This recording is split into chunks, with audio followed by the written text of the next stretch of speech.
नमस्कार। हर हर महादेव। आप सभी का हमारे चैनल पर हार्दिक स्वागत है। यहाँ आपको सनातन धर्म, भगवान शिव, हमारे पौराणिक इतिहास और आध्यात्मिक ज्ञान से जुड़ी रोचक और प्रेरणादायक जानकारी मिलेगी। अगर आप सनातन धर्म में आस्था रखते हैं तो कमेंट में हर हर महादेव अवश्य लिखें। साथ ही वीडियो को लाइक करें और चैनल को सब्सक्राइब करना ना भूलें। तो आइए बिना किसी देरी के शुरू करते हैं आज का यह अद्भुत वीडियो। हर हर महादेव। हे स्वामी, पूरे वर्ष में 12 महीने आते हैं, परंतु आपकी सबसे अधिक पूजा केवल सावन में ही क्यों की जाती है? क्या इस महीने में कोई ऐसा दिव्य रहस्य छिपा है जिसे मनुष्य नहीं जानता? देवी, सावन केवल एक महीना नहीं बल्कि आत्मशुद्धि का अवसर है। इस समय मनुष्य यदि भक्ति, संयम और शुभ कर्म अपनाए तो वह अपने जीवन की दिशा बदल सकता है। इसलिए इस मास का विशेष महत्व माना गया है। हे नीलकंठ, क्या केवल सावन में व्रत रखने और जल चढ़ाने से आपकी कृपा प्राप्त हो जाती है, या इसके पीछे कोई और भी गहरा रहस्य है? देवी, जल चढ़ाना श्रद्धा का प्रतीक है, लेकिन केवल बाहरी पूजा पर्याप्त नहीं। सच्ची भक्ति तब होती है जब मनुष्य अपने व्यवहार, वाणी और कर्म को भी पवित्र बनाने का प्रयास करे। यदि कोई मनुष्य पूरे सावन में केवल एक ही नियम निभा सके, तो ऐसा कौन सा नियम है जो उसके जीवन में सबसे बड़ा परिवर्तन ला सकता है? यदि कोई श्रद्धापूर्वक पूरे सावन में ब्रह्म मुहूर्त में जागकर अपने दिन की शुरुआत ईश्वर स्मरण और शुभ कर्मों से करे तो उसके भीतर अनुशासन और सकारात्मक परिवर्तन का मार्ग खुल सकता है। हे त्रिलोचन, आपने 21 दिनों का ही संकल्प क्यों बताया? 7 दिन, 11 दिन या 30 दिन क्यों नहीं? देवी, निरंतर अभ्यास मनुष्य की आदतों को बदलता है। 21 दिन का अनुशासन उसके मन को स्थिर करने और नई दिनचर्या अपनाने में सहायक माना जाता है। हे महादेव, सावन के ब्रह्म मुहूर्त में ऐसा क्या होता है कि देवता भी इस समय की महिमा का गुणगान करते हैं? देवी, यह समय मन को शांत करने, साधना करने और शुभ संकल्प लेने के लिए अत्यंत अनुकूल माना गया है। जो इसका सदुपयोग करता है वह अपने जीवन में आध्यात्मिक उन्नति का अनुभव कर सकता है। यदि कोई मनुष्य पूरे सावन में आपकी पूजा करे, लेकिन उसका व्यवहार क्रोध, ईर्ष्या और छल से भरा रहे, तो क्या उसकी पूजा सफल मानी जाएगी? देवी, पूजा तभी सार्थक होती है जब वह मनुष्य के स्वभाव में भी सद्गुण लाए। बिना सदाचार के केवल कर्मकांड से पूर्ण फल की अपेक्षा नहीं करनी चाहिए। हे विश्वनाथ, क्या कभी किसी साधारण मनुष्य ने केवल सावन के 21 दिनों तक ब्रह्म मुहूर्त में उठकर ऐसा परिवर्तन पाया कि उसका पूरा जीवन बदल गया? देवी, ऐसी ही एक कथा है जिसे सुनकर हर मनुष्य समझ सकेगा कि परिवर्तन का वास्तविक रहस्य चमत्कार नहीं बल्कि श्रद्धा, अनुशासन और सत्कर्म है। अवंती नगरी का निर्धन युवक सोमदत्त कैसिंह ब्रह्म मुहूर्त में उठकर 5 नियमों का पालन करता है। वह भूखे को भोजन देता है, सत्य पर अडिग रहता है, बालक को नदी से बचाता है और हर कठिनाई में अपना संकल्प नहीं छोड़ता। अंत में राजा उसका सम्मान करता है, नगर समृद्ध होता है और साहूकार भी पश्चाताप करता है। इसलिए देवी, संसार में अनेक लोग सावन में मेरी पूजा करते हैं और व्रत रखते हैं, परंतु जो मनुष्य इन सब के साथ अपने जीवन में अनुशासन, सेवा, सत्य, करुणा और ईश्वर पर अटूट विश्वास भी जोड़ देता है, उसके लिए सावन वास्तव में जीवन परिवर्तन का पर्व बन जाता है। याद रखो, मैं केवल मंदिरों में चढ़ाए गए जल से प्रसन्न होता हूँ जो किसी दुखी के आंसू पोंछे, किसी भूखे को भोजन दे, किसी निराश व्यक्ति को आशा दे और हर परिस्थिति में धर्म का मार्ग ना छोड़े। ऐसा मनुष्य चाहे निर्धन हो या साधारण, वह हर परिस्थिति में धर्म का मार्ग ना छोड़े। ऐसा मनुष्य चाहे निर्धन हो या साधारण, वह मुझे उतना ही प्रिय है। हे महादेव, अब मैं समझ गई कि भाग्य बदलने का सबसे बड़ा रहस्य चमत्कार की प्रतीक्षा करना नहीं, बल्कि स्वयं को बदलने का साहस करना है। जो भी मनुष्य सावन में श्रद्धा, सेवा, सत्य और सदाचार के साथ मेरा स्मरण करेगा, उसके जीवन में मैं सद्बुद्धि, धैर्य और शुभ मार्ग का प्रकाश अवश्य करूंगा। हर हर महादेव। देवी, सावन केवल एक महीना नहीं बल्कि आत्मशुद्धि का अवसर है। इस समय मनुष्य यदि भक्ति, संयम और शुभ कर्म अपनाए तो वह अपने जीवन की दिशा बदल सकता है। इसलिए इस मास का विशेष महत्व माना गया है। हे नीलकंठ, क्या केवल सावन में व्रत रखने और जल चढ़ाने से आपकी कृपा प्राप्त हो जाती है, या इसके पीछे कोई और भी गहरा रहस्य है? देवी, जल चढ़ाना श्रद्धा का प्रतीक है, लेकिन केवल बाहरी पूजा पर्याप्त नहीं। सच्ची भक्ति तब होती है जब मनुष्य अपने व्यवहार, वाणी और कर्म को भी पवित्र बनाने का प्रयास करे। यदि कोई मनुष्य पूरे सावन में केवल एक ही नियम निभा सके, तो ऐसा कौन सा नियम है जो उसके जीवन में सबसे बड़ा परिवर्तन ला सकता है? यदि कोई श्रद्धापूर्वक पूरे सावन में ब्रह्म मुहूर्त में जागकर अपने दिन की शुरुआत ईश्वर स्मरण और शुभ कर्मों से करे तो उसके भीतर अनुशासन और सकारात्मक परिवर्तन का मार्ग खुल सकता है। हे त्रिलोचन, आपने 21 दिनों का ही संकल्प क्यों बताया? 7 दिन, 11 दिन या 30 दिन क्यों नहीं? देवी, निरंतर अभ्यास मनुष्य की आदतों को बदलता है। 21 दिन का अनुशासन उसके मन को स्थिर करने और नई दिनचर्या अपनाने में सहायक माना जाता है। हे महादेव, सावन के ब्रह्म मुहूर्त में ऐसा क्या होता है कि देवता भी इस समय की महिमा का गुणगान करते हैं? देवी, यह समय मन को शांत करने, साधना करने और शुभ संकल्प लेने के लिए अत्यंत अनुकूल माना गया है। जो इसका सदुपयोग करता है वह अपने जीवन में आध्यात्मिक उन्नति का अनुभव कर सकता है। ईर्ष्या और छल से भरा रहे तो क्या उसकी पूजा सफल मानी जाएगी? देवी, पूजा तभी सार्थक होती है जब वह मनुष्य के स्वभाव में भी सद्गुण लाए। बिना सदाचार के केवल कर्मकांड से पूर्ण फल की अपेक्षा नहीं करनी चाहिए। हे विश्वनाथ, क्या कभी किसी साधारण मनुष्य ने केवल सावन के 21 दिनों तक ब्रह्म मुहूर्त में उठकर ऐसा परिवर्तन पाया कि उसका पूरा जीवन बदल गया? देवी, ऐसी ही एक कथा है जिसे सुनकर हर मनुष्य समझ सकेगा कि परिवर्तन का वास्तविक रहस्य चमत्कार नहीं बल्कि श्रद्धा, अनुशासन और सत्कर्म है। अवंती नगरी का निर्धन युवक सोमदत्त कैसिंह ब्रह्म मुहूर्त में उठकर 5 नियमों का पालन करता है। वह भूखे को भोजन देता है, सत्य पर अडिग रहता है, बालक को नदी से बचाता है और हर कठिनाई में अपना संकल्प नहीं छोड़ता। अंत में राजा उसका सम्मान करता है, नगर समृद्ध होता है और साहूकार भी पश्चाताप करता है। देवी, संसार में अनेक लोग सावन में मेरी पूजा करते हैं और व्रत रखते हैं, परंतु जो मनुष्य इन सब के साथ अपने जीवन में अनुशासन, सेवा, सत्य, करुणा और ईश्वर पर अटूट विश्वास भी जोड़ देता है, उसके लिए सावन वास्तव में जीवन परिवर्तन का पर्व बन जाता है। याद रखो, मैं केवल मंदिरों में चढ़ाए गए जल से प्रसन्न होता हूँ जो किसी दुखी के आंसू पोंछे, किसी भूखे को भोजन दे, किसी निराश व्यक्ति को आशा दे और हर परिस्थिति में धर्म का मार्ग ना छोड़े। ऐसा मनुष्य चाहे निर्धन हो या साधारण, वह हर परिस्थिति में धर्म का मार्ग ना छोड़े। ऐसा मनुष्य चाहे निर्धन हो या साधारण, वह मुझे उतना ही प्रिय है जितना सबसे बड़ा तपस्वी। हे महादेव, अब मैं समझ गई कि भाग्य बदलने का सबसे बड़ा रहस्य चमत्कार की प्रतीक्षा करना नहीं बल्कि स्वयं को बदलने का साहस करना है। जो भी मनुष्य सावन में श्रद्धा, सेवा, सत्य और सदाचार के साथ मेरा स्मरण करेगा, उसके जीवन में मैं सद्बुद्धि, धैर्य और शुभ मार्ग का प्रकाश अवश्य करूंगा। हर हर महादेव में हर हर महादेव अवश्य लिखना। अब ध्यान पूर्वक सुनो। अवंती नगरी में रहने वाला सोमदत्त अपने माता पिता का इकलौता पुत्र था। उसके पिता कभी नगर के प्रतिष्ठित व्यापारी थे, किंतु लगातार हुए घाटे ने परिवार की सारी संपत्ति छीन ली थी। अब घर की दीवारें जर्जर हो चुकी थीं, आंगन सूना पड़ा रहता था और रसोई में कई बार चूल्हा भी नहीं जलता था। सोमदत्त दिन रात परिश्रम करता, कभी खेतों में मजदूरी करता, कभी जंगल से लकड़ियां काटकर बेचता और कभी नगर के व्यापारियों के यहाँ सामान ढोता, परंतु जितना कमाता उससे अधिक किसी न किसी विपत्ति में खर्च हो जाता। धीरे धीरे नगर के लोग भी उसका उपहास करने लगे। कोई कहता इसका भाग्य सो चुका है, कोई कहता भगवान भी इसकी नहीं सुनते। ऐसी बातें सुनकर उसका मन टूट जाता, पर वह अपनी वृद्ध माता के सामने कभी आंसू नहीं बहाता था। उसकी माता अक्सर कहती, बेटा ईश्वर देर करते हैं, अंधेर नहीं। लेकिन सोमदत्त के मन में प्रश्न उठता, यदि भगवान सचमुच दयालु हैं तो मेरे जीवन में इतना दुख क्यों है? सावन का महीना प्रारंभ हो चुका था। पूरे नगर में शिव मंदिरों की घंटियां गूंज रही थीं। लोग कांवड़ लेकर जलाभिषेक कर रहे थे। हर ओर भक्ति का वातावरण था, लेकिन सोमदत्त का मन निराशा से भरा हुआ था। उसी समय उसकी भेंट नदी तट पर उस तेजस्वी ऋषि से हुई जिन्होंने उसे 21 दिनों तक ब्रह्म मुहूर्त में उठकर 5 नियमों का पालन करने का संकल्प दिया। अगले ही दिन से उसने अपने जीवन का सबसे कठिन निर्णय लिया।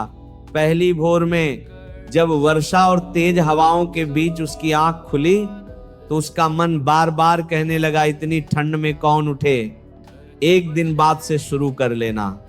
लेकिन उसने अपने भीतर उठ रही उस आवाज को दबा दिया। स्नान किया, स्वच्छ वस्त्र पहने और मंदिर की ओर चल पड़ा। रास्ते में उसके पैरों में कांटे चुभे, कीचड़ से उसके कपड़े गंदे हो गए, फिर भी वह नहीं रुका।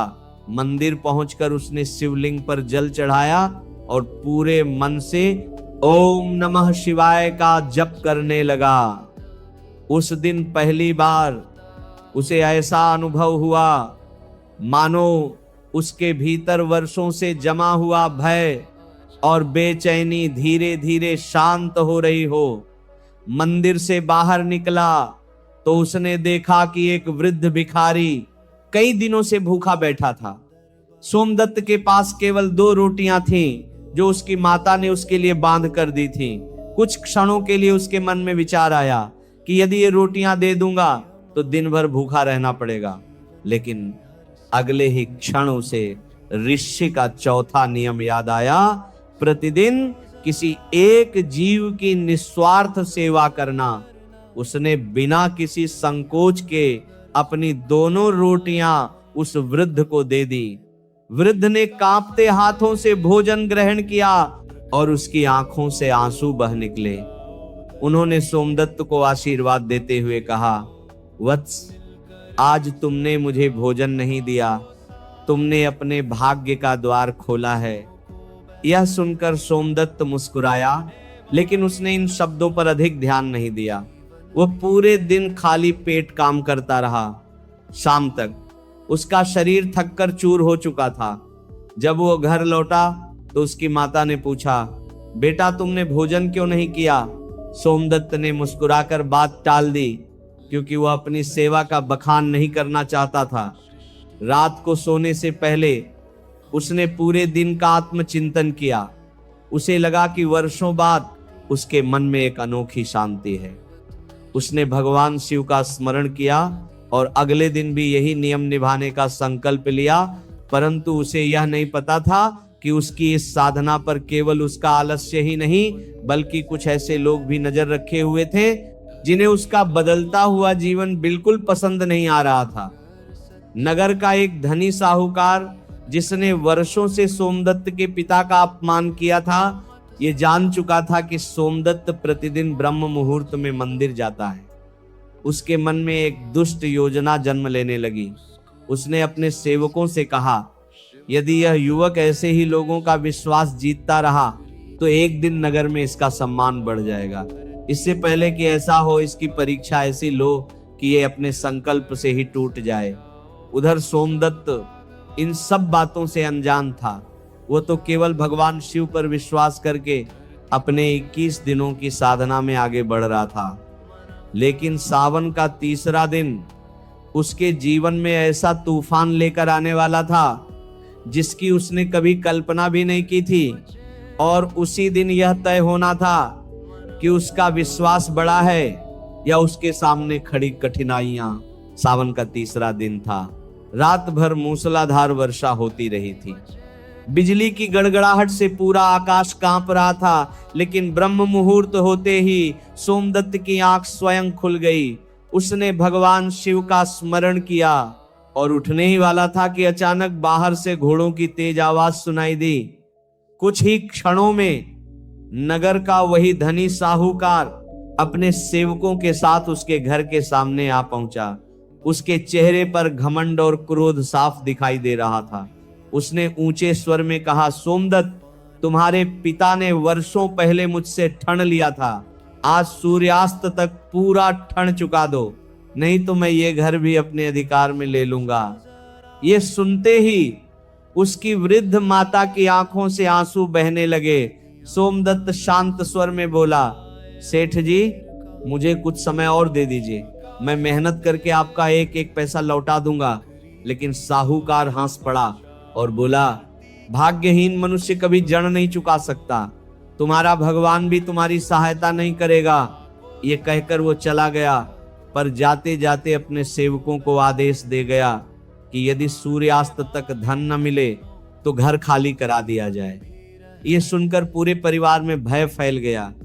माता ने कांपते हुए कहा, बेटा, आज मंदिर मत जाओ, पहले धन की व्यवस्था करो, नहीं तो हम सड़क पर आ जाएंगे। सोमदत्त का मन डगमगा गया। एक ओर उसका 21 दिनों का संकल्प था, दूसरी ओर अपनी माता और घर की चिंता।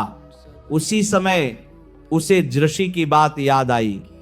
संकल्प की सबसे कठिन परीक्षा तब होती है जब परिस्थितियां तुम्हें उससे दूर करने का प्रयास करें।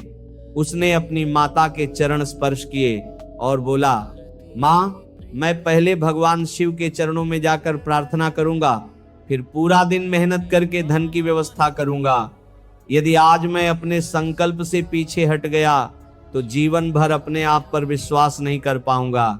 यह कहकर वह वर्षा के बीच मंदिर की ओर चल पड़ा।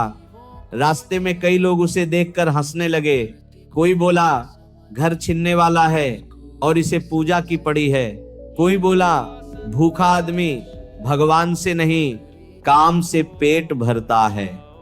सोमदत्त ने किसी की बात का उत्तर नहीं दिया।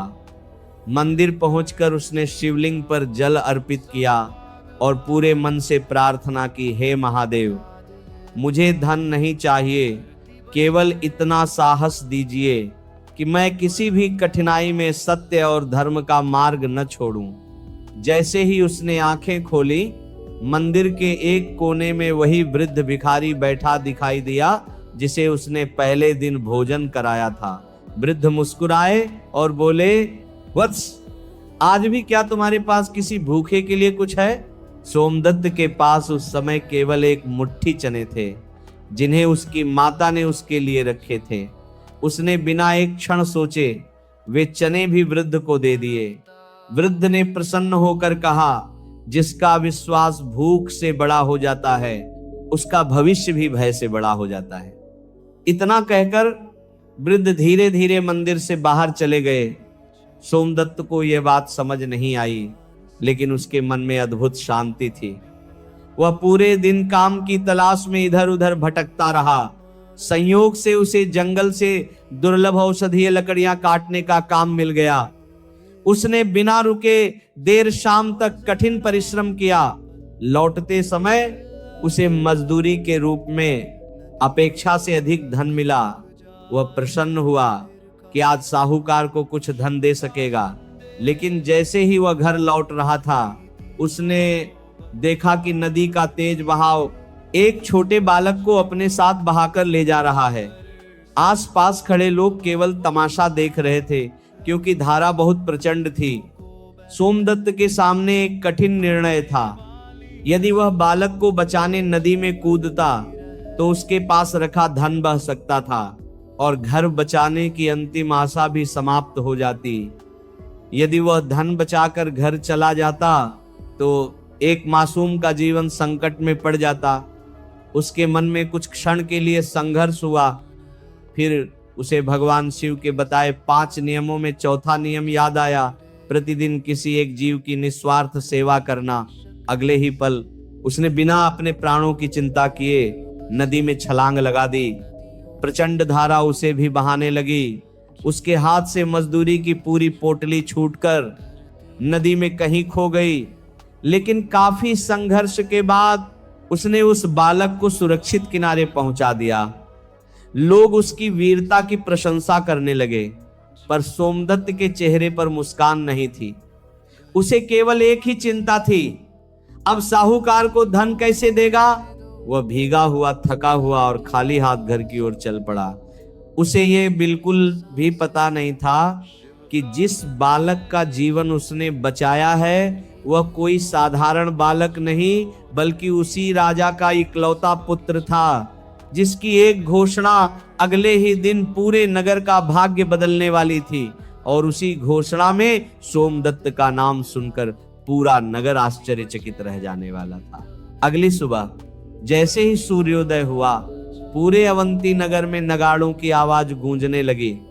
राजमहल के सैनिक गलियों में घूम घूम कर घोषणा कर रहे थे, जिस युवक ने कल नदी में कूदकर राजकुमार के प्राण बचाए हैं वह तुरंत राज दरबार में उपस्थित हो।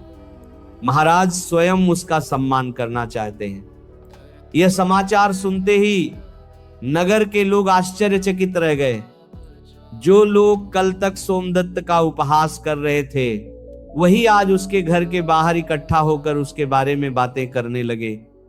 उधर धनी साहूकार के चेहरे का रंग उड़ चुका था। उसे समझ आ गया कि यदि सोमदत्त को राजा का संरक्षण मिल गया तो उसकी वर्षों की दादागिरी समाप्त हो जाएगी। उसने तुरंत एक नई चाल चली। उसने अपने कुछ लालची सेवकों को सोने के सिक्के देकर आदेश दिया कि वे राज दरबार में पहुंचकर झूठी गवाही दें कि राजकुमार को नदी से बचाने वाला सोमदत्त नहीं बल्कि कोई और था। दूसरी ओर सोमदत्त को इन षड्यंत्रों का कोई ज्ञान नहीं था। वो हमेशा की तरह ब्रह्म मुहूर्त में उठा, स्नान किया, शिवलिंग पर जल अर्पित किया और शांत मन से ओम नमः शिवाय का जप करता रहा। उसकी प्रार्थना पहले जैसी ही थी। हे महादेव, मुझे सम्मान नहीं चाहिए, केवल इतना आशीर्वाद दीजिए कि मैं कभी सत्य का साथ न छोड़ूं। मंदिर से निकलते समय उसकी भेंट फिर उसी तेजस्वी वृद्ध से हुई। वृद्ध मुस्कुराकर बोले, वत्स, आज तुम्हारे सामने धन, सम्मान और सत्य तीनों एक साथ खड़े होंगे। याद रखना, जो मनुष्य सत्य का साथ छोड़ देता है उसके हाथ से अंततः धन और सम्मान दोनों चले जाते हैं। सोमदत्त ने विनम्रता से उनके चरण स्पर्श किए और राजमहल की ओर चल पड़ा। विशाल सभा में राजा स्वयं सिंहासन पर बैठे थे और उनके पास सुरक्षित बैठा राजकुमार बार बार उसी युवक को ढूंढ रहा था जिसने उसे मृत्यु के मुख से निकाला था। जैसे ही सोमदत्त सभा में पहुंचा, राजकुमार दौड़कर उसके पास आया और सबके सामने बोला, पिताश्री, यही वह युवक है जिसने अपने प्राणों की परवाह किए बिना मुझे बचाया था। पूरा दरबार तालियों और जय घोष से गूंज उठा। लेकिन तभी साहूकार के भेजे हुए लोग आगे आए और बोले, महाराज, ये युवक झूठ बोल रहा है। नदी में कूदने वाला कोई दूसरा व्यक्ति था। यह केवल पुरस्कार पाने आया है। कुछ क्षणों के लिए सभा में सन्नाटा छा गया। राजा ने गंभीर स्वर में पूछा, सोमदत्त, यदि तुम सत्य कह रहे हो तो इसका कोई प्रमाण है? सोमदत्त ने शांत भाव से उत्तर दिया, महाराज, मेरे पास कोई प्रमाण नहीं है। यदि आपको लगता है कि मैंने असत्य कहा है तो मैं बिना किसी शिकायत के यहाँ से चला जाऊंगा। मैंने राजकुमार को पुरस्कार पाने के लिए नहीं बल्कि एक प्राण बचाने के लिए बचाया था। उसके इन शब्दों ने पूरे दरबार को मौन कर दिया। तभी सभा के द्वार पर एक वृद्ध व्यक्ति प्रवेश करता दिखाई दिया। सभी ने आश्चर्य से देखा कि वह वही भिखारी था जिसे सोमदत्त ने पहले दिन अपनी रोटियां और दूसरे दिन अपने चने खिलाए थे। उसने राजा को प्रणाम करके कहा, महाराज, मैं उस घटना का प्रत्यक्षदर्शी हूं। इस युवक ने पहले अपने धन की परवाह नहीं की, फिर अपने प्राणों की भी परवाह नहीं की। यदि यह नदी में न कूदता तो आज राजकुमार जीवित न होते। इसके बाद कई ग्रामीण भी आगे आए और उन्होंने भी वही बात दोहराई। अब साहूकार के सेवकों का झूठ सबके सामने उजागर हो चुका था। राजा ने क्रोधित होकर साहूकार को दरबार में बुलवाया। भय से कांपते हुए साहूकार ने अपने अपराध स्वीकार कर लिए। उसने सिर झुकाकर कहा, महाराज, ईर्ष्या ने मेरी बुद्धि छीन ली थी। राजा ने उसे कठोर दंड दिया और आदेश दिया कि वह सोमदत्त के पिता का पूरा क्षण तत्काल समाप्त करे तथा वर्षों से जो अन्याय उसने किया है उसका भी प्रायश्चित करे। पूरा दरबार हर हर महादेव के जय घोष से गूंज उठा। इसके बाद राजा ने सोमदत्त को सम्मानित करते हुए स्वर्ण मुद्राएं, नए वस्त्र और राजकीय सेवा का प्रस्ताव दिया। लेकिन सोमदत्त ने विनम्रता से कहा, महाराज, यदि आप सचमुच मुझे पुरस्कार देना चाहते हैं तो मेरे नगर के निर्धन लोगों के लिए अन्न और जल की व्यवस्था करवा दीजिए। यही मेरे लिए सबसे बड़ा सम्मान होगा। राजा उसकी विनम्रता से अत्यंत प्रभावित हुए और तुरंत पूरे नगर में अन्न वितरण का आदेश दे दिया। उस दिन अवंती के लोगों ने पहली बार समझा कि सच्चा महान व्यक्ति वही होता है जो सम्मान मिलने पर भी अहंकार से दूर रहे। किंतु कहानी अभी समाप्त नहीं हुई थी। उसी रात जब सोमदत्त अपने घर लौटा और भगवान शिव का स्मरण करके विश्राम करने लगा, तभी आधी रात को उसके द्वार पर किसी ने 3 बार दस्तक दी।